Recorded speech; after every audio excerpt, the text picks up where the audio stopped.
processo. Pois bem, e aí, nessa situação,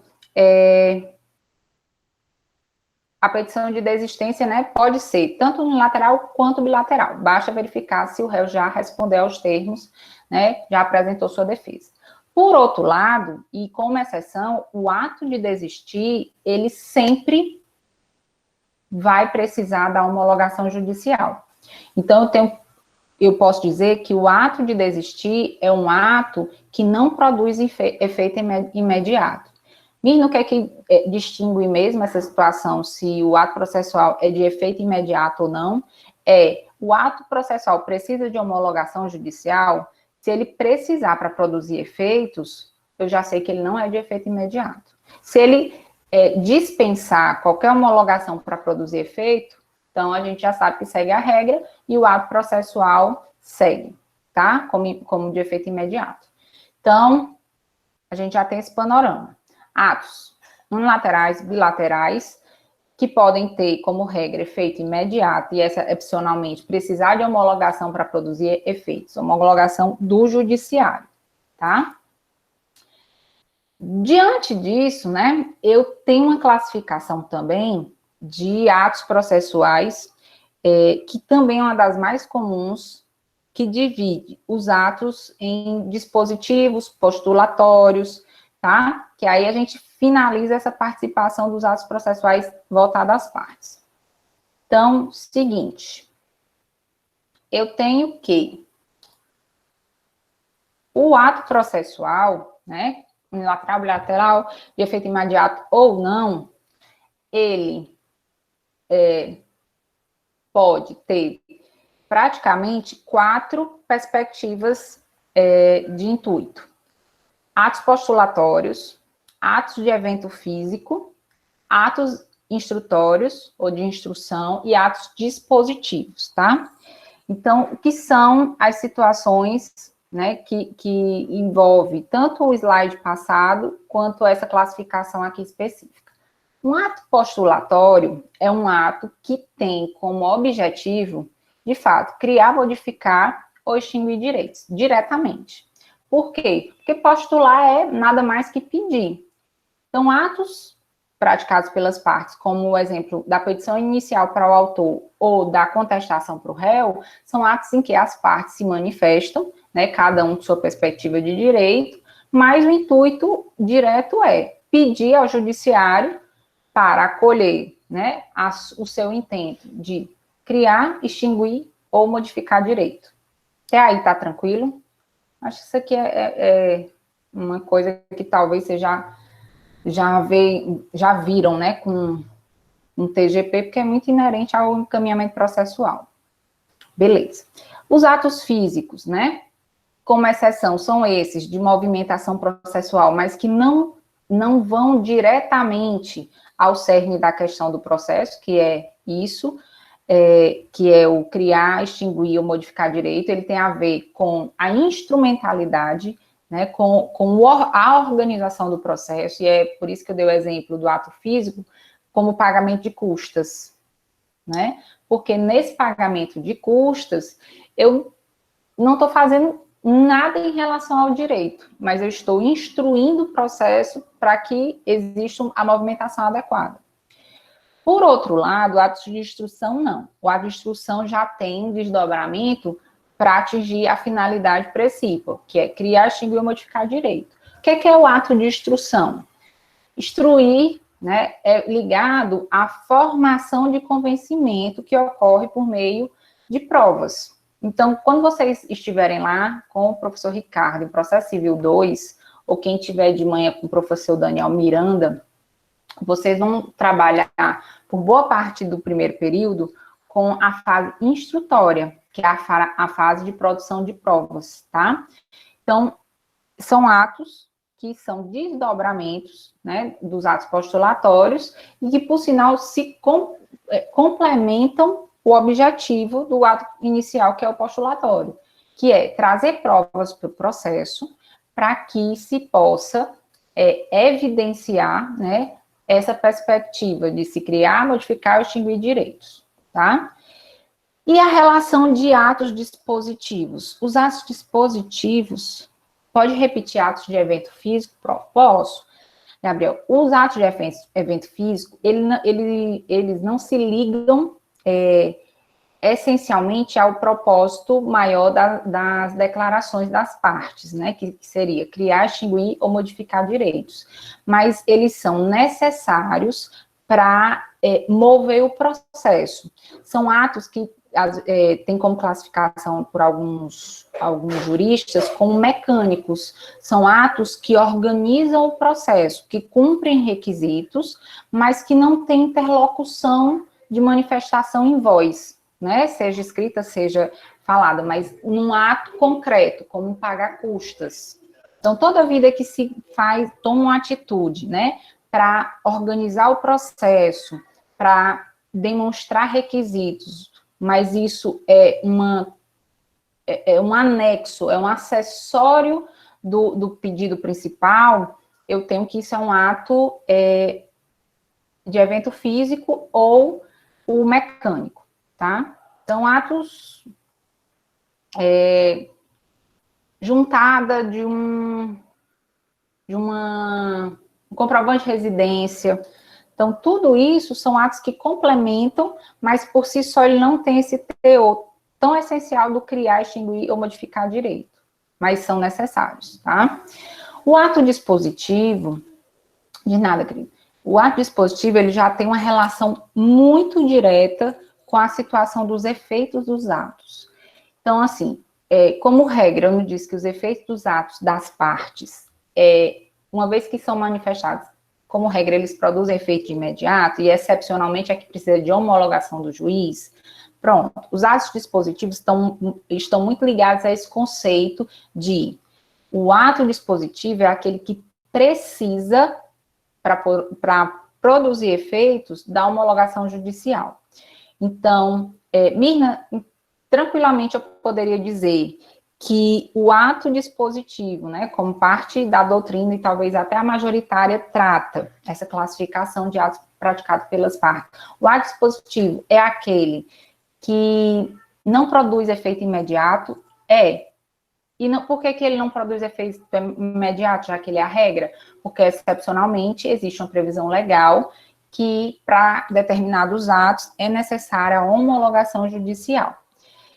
Eu trouxe o exemplo da petição de desistência, que seja ela unilateral ou bilateral, né, dependendo desse momento processual, ela vai precisar sempre de homologação judicial.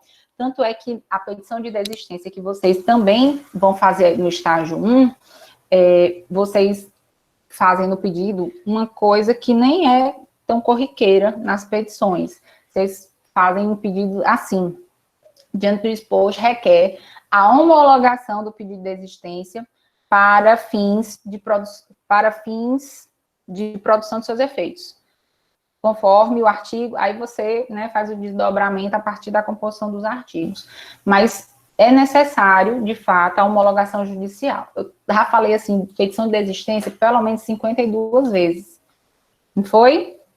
Fizeram o bolão. Na minha turma de estágio 1, eu pergunto se já fizeram o bolão de quantos e aí eu já falei. E eu estou tentando melhorar para ser uma pessoa menos repetitiva no meu e aí. Mas não crie expectativas, porque às vezes vem automático. Só que, para sair um pouquinho da história da petição, né, de desistência, tem um outro ato processual que também depende da homologação judicial para produzir efeitos e que é um dos mecanismos mais novos do Código de Processo Civil. Vocês já ouviram falar em negócios jurídicos processuais? Negócios jurídicos, eu sei que vocês já ouviram falar, com toda certeza super absoluta. Não, sim. Mas além dos negócios jurídicos, a perspectiva é negócios jurídicos processuais. Que consiste em quê mesmo? Consiste na possibilidade do autor e do réu acordarem o procedimento dentro de determinado processo. Como é, Mirna, que acontece isso? Seguinte, o código trouxe, né, o CPC trouxe expressamente a possibilidade de autor e réu sentarem. Isso lembra muito aqueles filmes americanos, ou então séries americanas, em que os advogados, inclusive, conduzem as audiências de instrução no escritório de uma das partes do processo. Vocês já viram isso? Eu assistia um seriado, o Suits também, mas tinha ai meu Deus, eu quero lembrar, era uma mulher que era advogada, o marido dela era procurador-geral dos Estados Unidos. Ô, gente, alguém assistiu esse seriado comigo? Faz algum tempo. Mas, tipo assim, não era que vocês eram menino de berço, não. The Good Lawyer. Não, ai, lindo! É isso mesmo. The Good Wife. Pronto. Mas os Suits também é a mesma linha. Para a gente, é a coisa mais estranha do mundo imaginar que eu vou levar a testemunha, que foi, né, nominada pelo meu cliente para ser ouvida no escritório da outra parte. Aí fica aquela câmerazinha lá, né, e vocês vão lá conduzindo como advogados das partes. E cadê o juiz? Está em videoconferência? Pois é, o juiz às vezes nem está em videoconferência. São as próprias partes que vão lá conduzindo a instrução probatória, né? Mas grava para quê? Para que aquilo seja demonstrado em juízo. Pois é, quando a gente começa a sofrer enxurrada de séries, né, que tem a ver com o mundo jurídico, americanas, e a gente faz parte, né, inicia a nossa caminhada no mundo jurídico brasileiro, dá um nó na cabeça, porque a influência cinematográfica é muito, né, inclusive nessas composições jurídicas, é muito voltado à corte americana, né, ao sistema americano de justiça, que tudo vai para o júri, por exemplo. E eu, quando estudando direito, eu ficava tentando me situar ali naquilo que eu estudava, mas não dá para situar. E eu estou falando isso por quê? Porque o Código CPC, que é uma das mais novas legislações, né, processualistas, trouxe essa nuance de possibilidades das partes conduzirem por comum acordo o procedimento. Então, a Ana Beatriz está tratando aqui. É uma negociação assistida? Eu posso dizer que é uma negociação assistida. Eu só não posso dizer esse nome negociação, porque a negociação, às vezes, trata muito mais do direito material do que o processual. E aqui, Beatriz, o que está em jogo não é negociar o direito material, né? Porque essa parte de negociar para a gente lembra muito o direito que está sendo discutido. Mas é o negociar no sentido de procedimentalmente eu pactuo com você, né, que é a advogada da parte contrária, o rito que a gente vai seguir. Então, olha só, é a possibilidade que tem eu e a outra parte de sentarmos, aí eu penso assim, ó, eu que estou falando, necessariamente, esse é um instituto processual que tem que ser firmado, primeiro elemento, por advogados sejam públicos ou sejam particulares. Então, por quê? Porque eu não posso dizer que a gente vai firmar procedimentos, né, em comum acordo se não for pessoas técnicas. Então, primeira situação eu tenho que avaliar a possibilidade de as duas partes estarem bem assistidas por advogados. E aí, eu e o advogado da parte contrária sentaríamos, e aí eu digo assim, olha, essa ação é sobre isso, você precisa de quantos dias para apresentar a contestação? Aí a pessoa olha, não, precisa de 15 dias? Não, em 10 dias eu apresento. Então, firma-se, né, entre os advogados, essa organização do processo, inclusive estipulando prazos diferentes daqueles estabelecidos pelo Código de Processo Civil, que prevê, por exemplo, 15 dias para apresentar contestação se não houver nenhum acordo na audiência inicial, né, que é a audiência de autocomposição.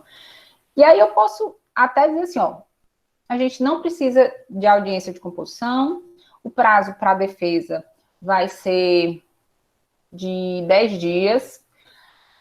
As provas que a gente vai produzir, você vai precisar de prova pericial? Não. Então, a gente já diz exatamente quais são as provas que são impreteríveis para aquele processo. Pode tirar algumas provas, pode incluir outras provas, e pode, inclusive, dizer, né, estipular prazos outros, firmando como se fosse um calendário da instrução processual.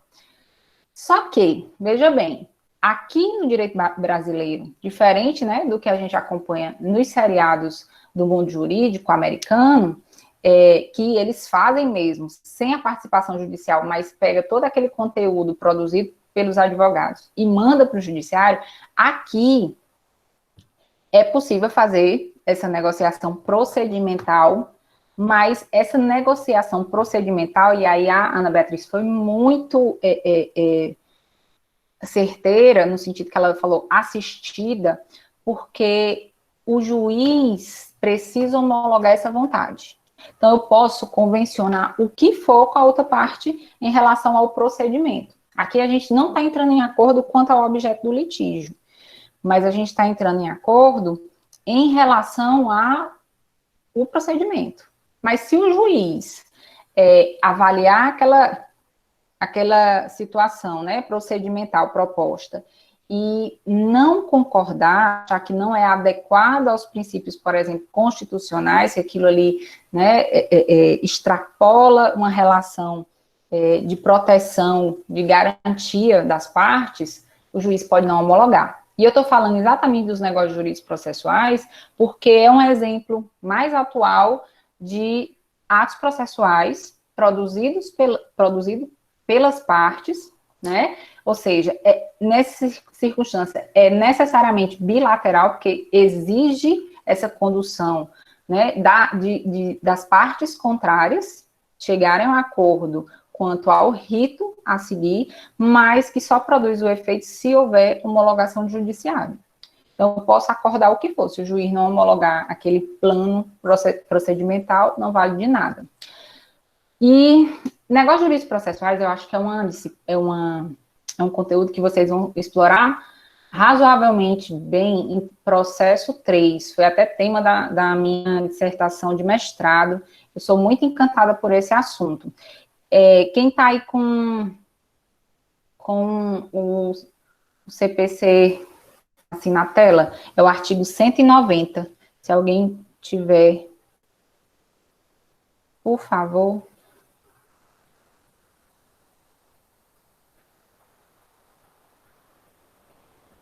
Tá aguardando boa vontade. Eu, Mirna. Oi, Gabi. Aí, Ana Beatriz também tá, a Ribeiro tá te ajudando. Pronto. Artigo 190, né?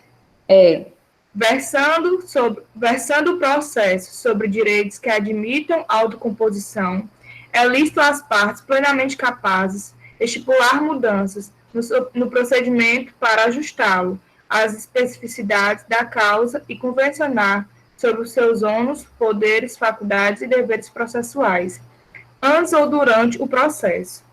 Aí tem um parágrafo único. Pronto, para aí só um pouquinho da só para eu fazer uma observação. O 190, né, que ele fala de ato processual praticado pelas partes, sendo bilateral e dispositivo, que precisa da homologação judicial, ele, no Brasil, né, ele tem alguns critérios a ser né, obedecidos para ser possível utilizar desse instituto. Ou seja, eu tenho que utilizar esse instituto em condições que preencham. Eu estou num processo que fala de direitos que são passíveis de autocomposição. Se a resposta for sim, eu complementei o primeiro critério. Segundo critério para se utilizar dos negócios jurídicos processuais, né, que é essa possibilidade de se ajustar o procedimento, né, em regras próprias, convencionadas pelo autor e pelo réu e homologado pelo juiz. Eu tenho que verificar se, dentro daquele processo, as partes que estão envolvidas são pessoas plenamente capazes, tá? E essa situação de partes capazes, vocês vão entender um amplo senso, no sentido de que existe uma briga doutrinária ferrenha sobre o que seria esse significado de plenamente capazes. Significaria dizer que são pessoas que necessariamente têm que ser maiores e capazes, ou poderiam ser pessoas menores, ou então maiores, mais incapazes, mas devidamente assistidas ou representadas. O que é que vocês acham para o legislador ter dado ênfase nessa expressão, plenamente capazes? O que é que significaria se vocês hoje, pela primeira vez, vissem numa prova a expressão plenamente capazes?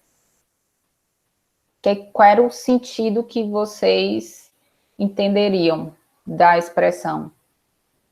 Mas aí plenamente capazes entenda, né? Na perspectiva processual.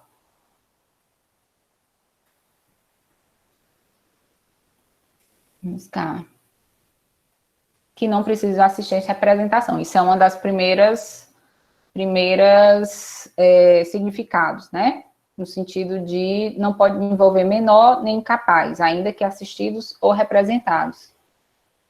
Capazes de realizar todos os atos. Eles mesmos, né, Ricardo? É mais ou menos na simetria aí que a Ana Beatriz apresentou. Uma pessoa maior e capaz, ou seja, tem capacidade de ser parte e capacidade processual nela mesma. Nem são curatelados. Pois é, existe uma parte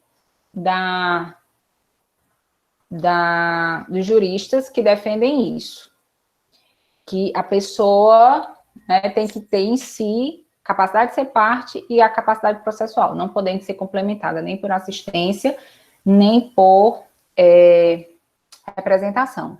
Mas ela vai além, ela também atinge esse plenamente capazes a perspectiva da capacidade postulatória, no sentido de que uma pessoa que exerce o seu jus postulandi e, né, o outro que pode até também exercer o jus postulandi ou então estar representado por advogado, essa pessoa que está pelo jus postulandi não está plenamente capaz, porque a capacidade do plenamente aí é nas 3 esferas da capacidade, ser parte processual e postulatória.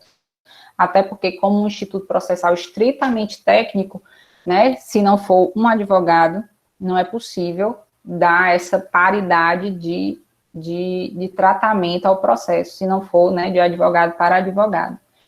E Gabi leu também que, além da autocomposição, partes plenamente capazes nessa extensão, né, de significado. Estou tentando aqui pegar de novo. Sim, estipular mudanças no procedimento, né, para ajustar a causa e convencionar o ônus, os poderes, os prazos, né, que vierem, as faculdades, o tipo de prova, os deveres processuais de cada um. E isso pode acontecer antes de iniciar o processo, tipo, em um contrato já pode ficar pactuado isso, ou durante o processo, né, depois de iniciado o processo, quando o réu é chamado, né, para falar no processo, o advogado do réu faria essa aproximação para firmar esse ritual com o advogado do autor. Eu, uma vez, estava com o professor Didier, e como eu estudava isso, né, muito, eu acordava, dormia pensando nisso, e o professor Didier, que é um dos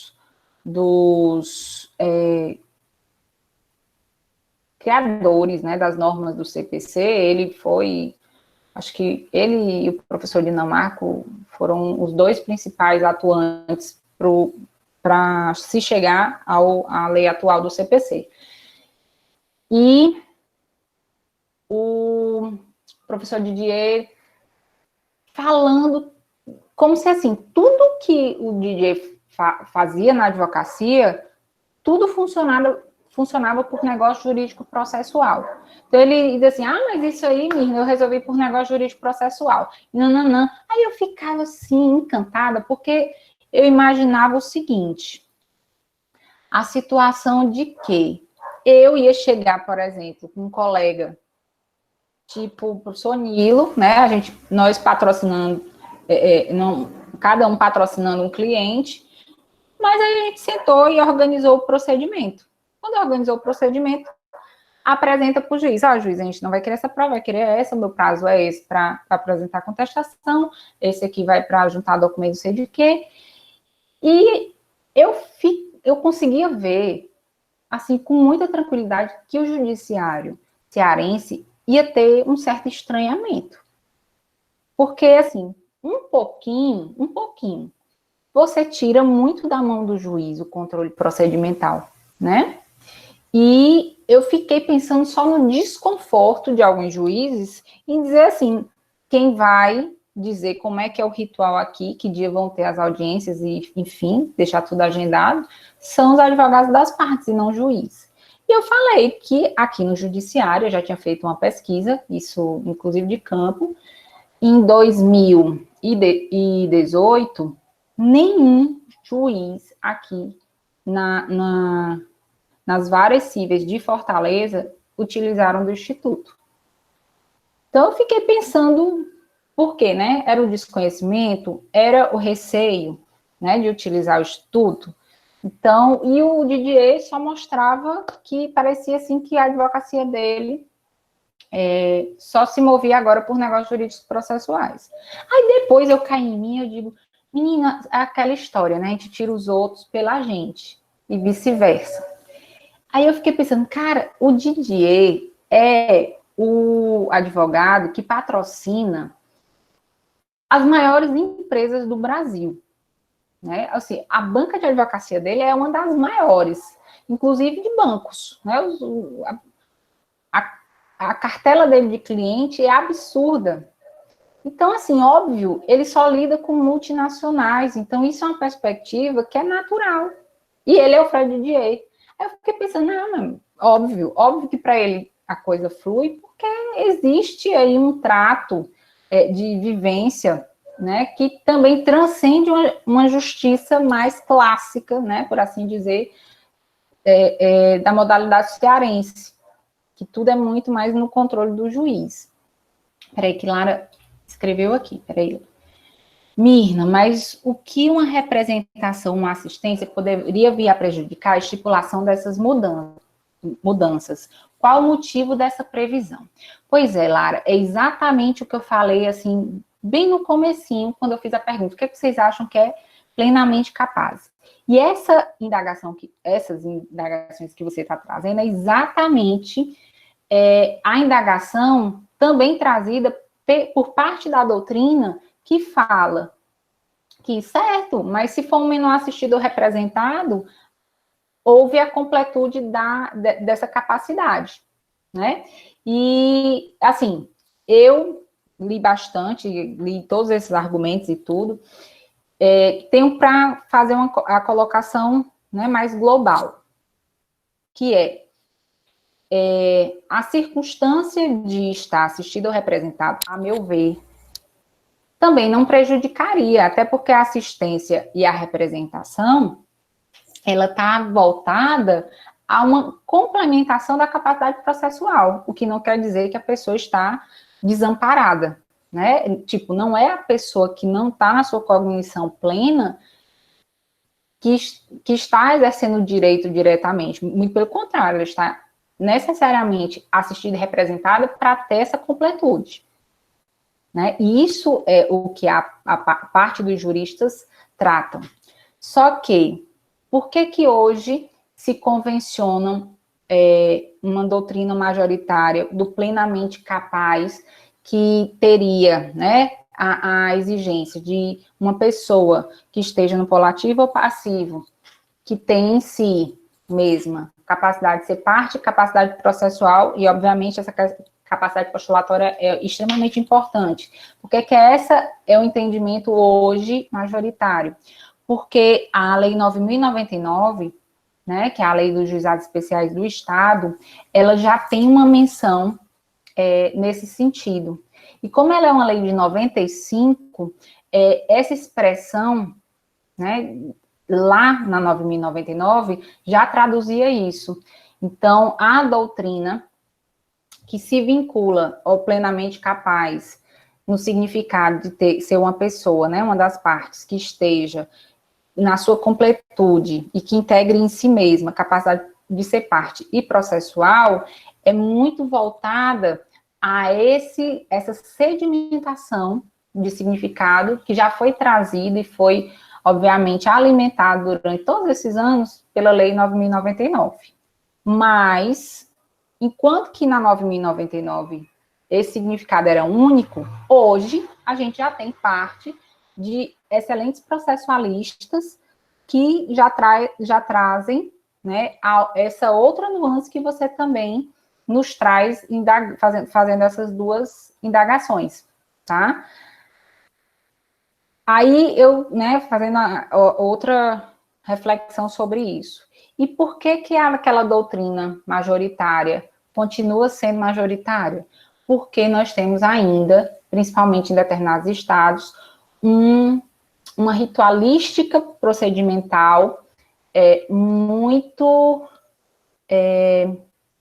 Estou com a palavra clássica, mas clássica a gente diz que a música que é clássica, mas muito tradicional, muito convencional.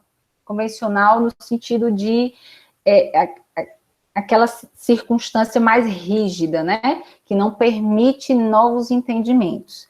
Então, é muito arraigado, por exemplo, na nossa justiça cearense, essa percepção muito tradicional e muito conservadora do movimento do rito procedimental. Então, acho que é por isso que essa sua colocação aí hoje ainda não é majoritária, mas eu concordo com você e acho muito pertinente, tá? Pois bem, e Gabi, você tá aí, Gabi? Gabi? Oi. Oi, parágrafo, por favor, gentileza. Vai. Parágrafo único. De ofício a requerimento, o juiz controlará a validade das convenções previstas neste artigo, recusando-lhes aplicação somente nos casos de nulidade ou de inserção abusiva em contrato de adesão ou em que alguma parte se encontre em manifesta situação de vulnerabilidade. Pronto. Então, assim, a circunstância, ela, mais uma vez, no parágrafo único, ela ressalta critérios que devem ser observados para que esse negócio jurídico processual tenha sua validade, né, imperada dentro do processo e, obviamente, produza seus efeitos diante do procedimento que foi convencionado pelas partes. Ou seja, a validade desse negócio processual, né, que foi pactuado entre as partes, primeiro, vincula-se à apreciação do judiciário, que é a história da homologação judicial, e é por isso que é o exemplo do ato dispositivo, né, porque depende da homologação do judiciário para produzir os seus efeitos. E o juiz, né, para homologar, quais são os critérios mínimos, e aí eu digo mínimos mesmo, porque tem uma margem aí subjetiva que a gente não consegue nem controlar. Um dos elementos é realmente verificar se não existe um desequilíbrio entre as partes, né? O que seria, obviamente, observado no caso de uma pessoa que está pelo jus postulante e outra não, né? Outra circunstância também que deve ser observada são as nulidades inerentes, né, ao negócio jurídico, mas esse não processual, mas do próprio direito material, como um contrato de adesão que faz parte do contexto probatório daquele processo, né? A gente já sabe que um contrato de adesão tem ali uma essência muito permeada de perspectivas abusivas, não necessariamente abusivas, mas potencialmente abusivas. Então, o juiz faria esse controle, né, mínimo para se homologar ou não o que foi celebrado procedimentalmente entre as partes. Eu adoro esse assunto, mas eu não vou me alongar, porque é uma paixão minha, mas quem quiser pesquisar lá na frente, principalmente para monografia, como não é um assunto ainda muito destrinchado, geralmente as bancas, né, de defesa, os examinadores, eles gostam, porque não é aquele assunto que toda vida se escuta a mesma coisa. Ele tem flutuâncias aí, tem perspectivas diversas, tá? Pois então a gente fecha os atos das partes nessas três perspectivas: postulatórias, de evento físico, instrução e dispositivos. Só que, lembrando de Gabriel, que disse que o processo não é feito apenas de partes, mas de sujeitos, aqueles que não são sujeitos atuam como, né? E aí atuam dentre esses sujeitos pelos atos processuais praticados pelo juízo, né? Que na verdade é do magistrado. Foi o Lucas, professora. Ô, Lucas. Lucas, tu tá comigo, Lucas? Se você tiver, foi você. Se não for, eu vou dar os frutos ao Gabriel, viu? Ah, tá. Então foi o Lucas Campos. Pois bem, Lucas falou, né, da situação dos sujeitos, e nessa situação dos sujeitos vem a situação do juiz. E os atos processuais praticados pelo juiz têm praticamente, na verdade eu não vou falar de juiz, porque juiz é uma figura muito voltada a primeiro grau. E como eu coloquei aí 4 naturezas de decisões, e uma delas é de segundo grau, vou dizer pelo magistrado, tá? Os atos processuais podem ser os praticados, né, por meio de despachos, decisões interlocutórias, sentenças ou acórdãos. Tenho certeza, sou absoluta, que vocês já tiveram contato com esses conceitos, né? Eu também já fui professora da disciplina TGP e recordo aí um período da nossa vida que a gente conversa um pouquinho sobre isso. E aí, seja Natália ou Carla Sofia, provavelmente também já passaram por esses conceitos com vocês. Então, só recordando, tá? Os atos praticados pelo juiz se manifestam, né, nesses 3 graus de declarações. E o que difere, né, uma terminologia da outra é o teor da manifestação, né, e o que essa manifestação consegue produzir de efeito no processo. Então, vamos nós, ó. Despacho. Despacho, o próprio nome diz, bota para frente. Despacho aí fulano, bota aí para frente. Despacho são manifestações judiciais, né, nas quais o juiz manifesta um ato processual, mas só para dar movimento ao processo. Então, o que é característico do despacho? Não ter uma manifestação com teor de decidir absolutamente nada sobre o contexto discutido naquela demanda, nem de forma direta, nem de forma indireta. Ele só faz organizar o processo, movimentar o processo, tá? É realmente sem teor decisório. Qual é o problema na vida prática desse nome despacho? Porque nós temos, infelizmente, algumas experiências que não são muito saborosas do ponto de vista de dar nome certo às coisas. Por quê? Porque, às vezes, você lê um despacho, e é um despacho que eu poderia dizer que, na verdade, só está disfarçado. Juiz decidindo com despacho. Pronto, lindeza. Mirna, que loucura. Não é. Na verdade, até, infelizmente, um pouco comum. Por quê? Porque, e não é por erro grosseiro, não é não. Eu acho que é mais uma estratégia mesmo, tá? Do juiz se manifestar sobre um pedido tão implicitamente que pode ter caráter, né, uma característica de despacho, mas efetivamente é uma decisão interlocutória, ou seja, ele me disse um não sobre algo que eu pedi de uma forma muito sutil. Deixa eu ver o que foi que o Isaac escreveu aqui. Já peguei caso assim. Quer compartilhar conosco, Isaac, a tua vivência aí? Porque, de fato, é uma situação comum. Tá me ouvindo, professora? Estou bem. Foi uma tutela antecipada que o juiz ele decidiu, né? Na verdade, ele, por despacho, disse que iria fazer a apreciação dela na sentença. Ou seja, só como saísse a contestação. Aí não teve tutela antecipada. Ele deu um não, mas só que com despacho. Aí, como ele deu despacho, não dava para recorrer. Pronto, é exatamente a vivência, né, mais corriqueira nossa mesmo, essa que o Isaac também teve. Ou seja, você pede uma tutela, né, antecipada, em caráter liminar, e aí vocês vão ver isso também em processo 1. Quando eu digo assim, em caráter liminar, é porque eu já estou dizendo assim, juiz, eu quero que você aprecie esse meu pedido aqui antes do réu se manifestar no processo. E aí, como o Isaac, né, compartilhou conosco, lá no escritório, né, foi pedido uma tutela provisória, né, e em caráter liminar, e o juiz sutilmente botou lá o nome, certamente, despacho, e disse que deixaria de apreciar depois que o réu apresentasse a defesa, ou seja, disse não.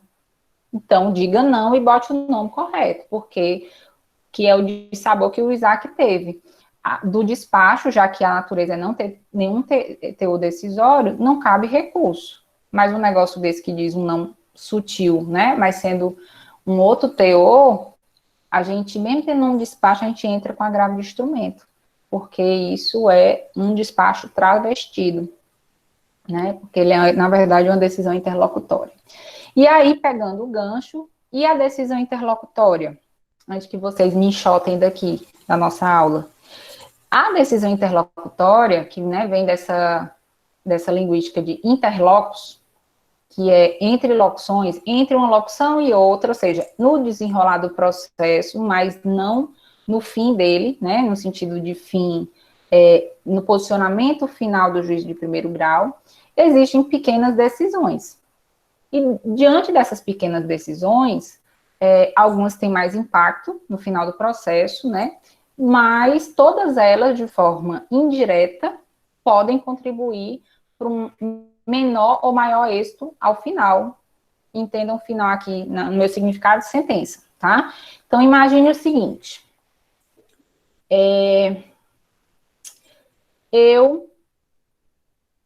Lá já começou a falar sobre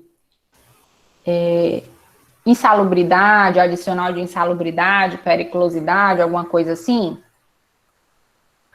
para poder eu aproximar aqui as disciplinas.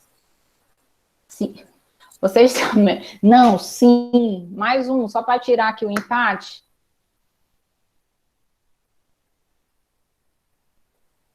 Não aprofundou. Não, eu perguntei falar, mas é só sutilmente. Que, enfim, né? Se a Laís trouxe em alguma situação na disciplina dela, né, na verdade, vocês, algum questionamento sobre adicional de insalubridade ou até mesmo de periculosidade. Lara, você está certíssimo. E aí, por que eu estou falando isso? Porque quando a gente tem um processo que lida com adicional de insalubridade ou periculosidade, uma das provas importantíssimas para averiguar realmente ambiente salubre ou até mesmo o grau de insalubridade, é a perícia. Então, imagina num processo no qual você atue como advogado ou advogada e você requeira uma determinada perícia. E o juiz diga simplesmente assim, não. Ele está dizendo que não vai julgar a causa em favor do seu cliente? Ele está me dizendo não sobre o objeto principal da demanda? Não, ele não está me dizendo não do objeto principal. O pedido ele não apreciou. Mas sabendo que é uma perícia, diante de uma discussão processual que fala de insalubridade, é uma das provas imprescindíveis, e eu recebi um não, eu tenho um prejuízo. Provavelmente eu vou ter um prejuízo lá na frente, porque eu não vou conseguir demonstrar o meu direito de forma adequada, né? Instruir o processo da forma adequada. E nessa situação, isso é uma decisão interlocutória. Por quê? Porque o teor de negar uma prova tem um reflexo decisório indireto sobre a demanda final, porque negar uma produção de prova é, por sinal, atingir de forma direta o direito de produzir argumentos e elementos para o convencimento do juiz sobre o meu direito, né? Alguém aqui vai querer ou advogar na seara trabalhista, ou pensou na magistratura do trabalho, ou no próprio MPT? Se encantam? Matheus, é mesmo, Matheus? Eu achava que tu tinha maior cara de advogado de empresa. Olha. Pois aí. Mas se bem que eu sou advogado de empresa e muitas vezes na justiça do trabalho, né? Enfim. Pois é, ninguém pensou na magistratura. Eu tô falando isso porque, assim, rica não, diga assim, trabalhadora. Eu tô falando sobre isso porque na justiça do trabalho a gente vive muito alguns nãos, principalmente quando a gente é advogado de empregador, mas também advogado de empregado também. Eu acho que a pauta, às vezes, é tão extensa, o negócio é tão corrido, que o estresse dos magistrados também é muito grande. Então, a gente, às vezes, entra na sala para receber vários nãos. E esses vários nãos representam várias situações que têm teor, né? Teor decisório e entendidas como decisões interlocutórias. Deixa eu ver aqui, Paulo. Mas essa negativa pode ser a qualquer pedido no processo, se a parte pedir tutela e o juiz discordar. Ele se utiliza da decisão interlocutória, porque eu vejo muito despacho para tutela. Sim. Agora, Paulo, eu vou fazer um adendo, tá? E aí eu vou fazer esse adendo porque tutela provisória é um conteúdo que a gente vê na NP3. Mas só para esclarecer. Quando eu faço um pedido numa ação assim, ação e não sei o que, com um pedido de tutela provisória, de urgência, por exemplo, se o juiz recebeu o meu processo e me der um não, se essa tutela provisória de urgência não tiver lá o nome em caráter liminar, tá tudo certo. Por quê? Porque a tutela provisória, ela pode ser deferida até a sentença. Mas quando eu coloco essa expressão com pedido de tutela provisória em caráter liminar, eu estou dizendo assim, juiz, eu quero que o senhor aprecie esse meu pedido, né, para me tutelar antes da sentença, mas é tão antes que o em caráter liminar é antes até de chamar o réu.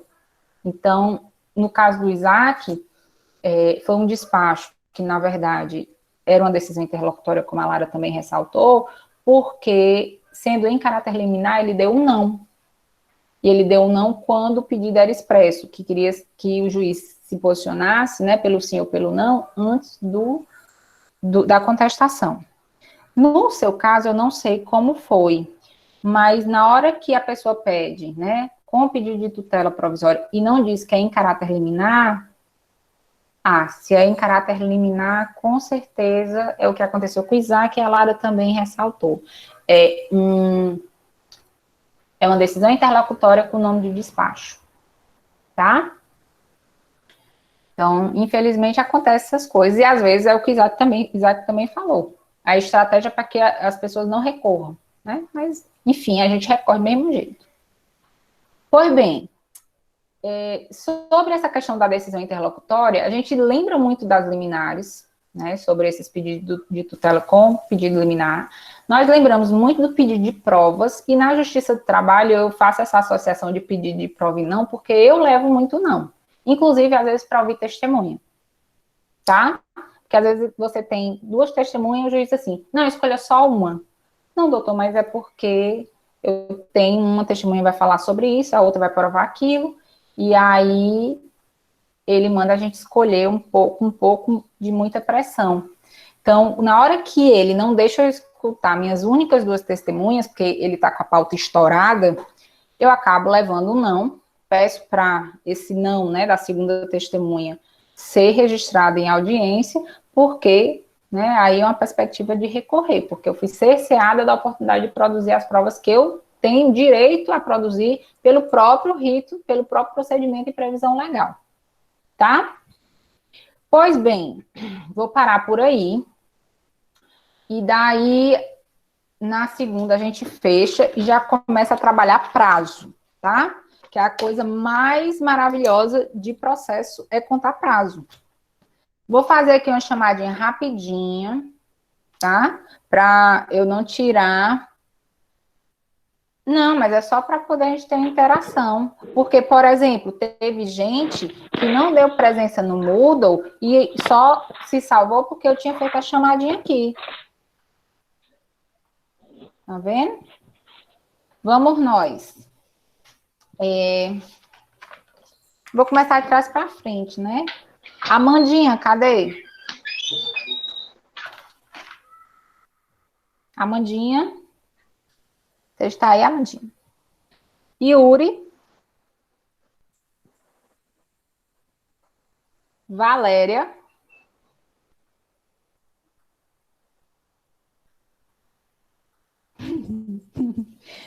Vocês são sarcásticos, viu? O meu já levando. Vitória. Simão. Ricardo Vieira. Ricardo Batista.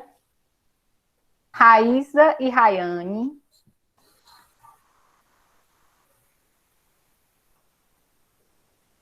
Beleza, as duas lindinhas. Priscila e Paulo.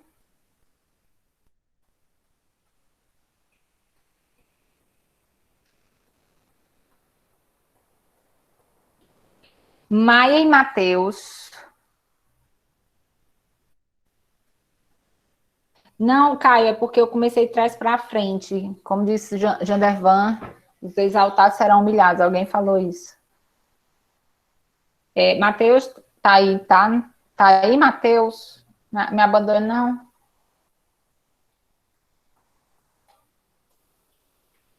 Vale, meu Deus. Não, eu botei, Ricardo. Matheus sumiu, foi. Marianas, Dantas e Estudas. Mari Estudas. Mari Dantas. Vala, Paulo entrou, Paulo saiu. Tá. Vanderlene. Show. Gabi. Maria Rita, Gabi. Duda Farias. Cadê Maria Rita, gente? Maria Rita, mulher. Duda Farias e Duda Fernandes. Joia, Fernandes está aí. Linari Lucas. Coisa rápida, esses dois. Liv Lara. Show. Wellington e João Vitor Mapurunga.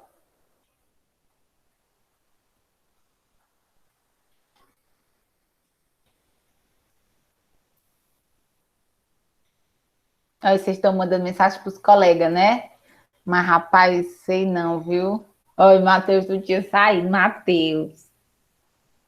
Mandaram mensagem para o Wellington, né? Eu vi quando o Wellington saiu. Eu vi quando vocês tudinho saíram aqui. Mapurunga não tá, não. Maria Rita também, mandaram mensagem para ela, eu tô vendo. João Vitor Bezerra. Show. Gabriel, Jonathan. Isaac, Evelyn. Show. Jandervan, Amauri. Tô vendo, Maria Rita. Jandervan e Amauri. Cadê? Show. Fagner tá aí. Eliana. Cíntia. Fagner, ok. Cíntia. Caio, Bruna.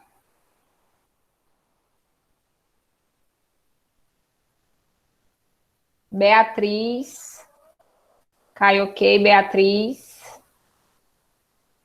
Beleza. Ana Paula, Ana Clara.